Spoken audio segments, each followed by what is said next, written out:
A sign language interpreter specializes in communication between the deaf and hard of hearing through sign language.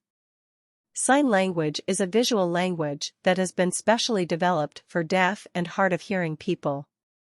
Deaf people are also sometimes called auditory limited or disabled. As a sign language interpreter, you communicate with deaf and hard of hearing people through special gestures, sign language. As a sign language interpreter, you can apply gestures in different ways, such as with the hands, the head, other body parts, and through expressions. All over the world there are about 130 different sign languages, which differ from each other. Within the Netherlands, we now have the standardized Dutch Sign Language, NGT.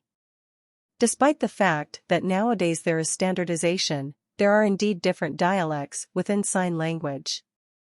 These dialects are not a problem for most deaf and hard of hearing people, because they are familiar with the differences between them.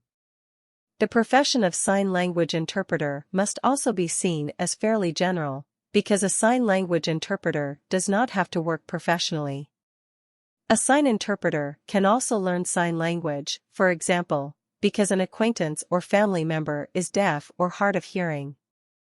Learning sign language, like learning to write, is a matter of a lot of trying and practicing. It is not the case that a sign language interpreter uses a separate gesture for each word, because a sign language interpreter works with different gestures, creating a structure of visual text. Obviously, learning sign language in a good way is not easy and will take a longer period of time. It is conceivable that a sign language interpreter can also be regarded as a writing interpreter. A writing interpreter is responsible for writing out spoken texts so that deaf people can read them.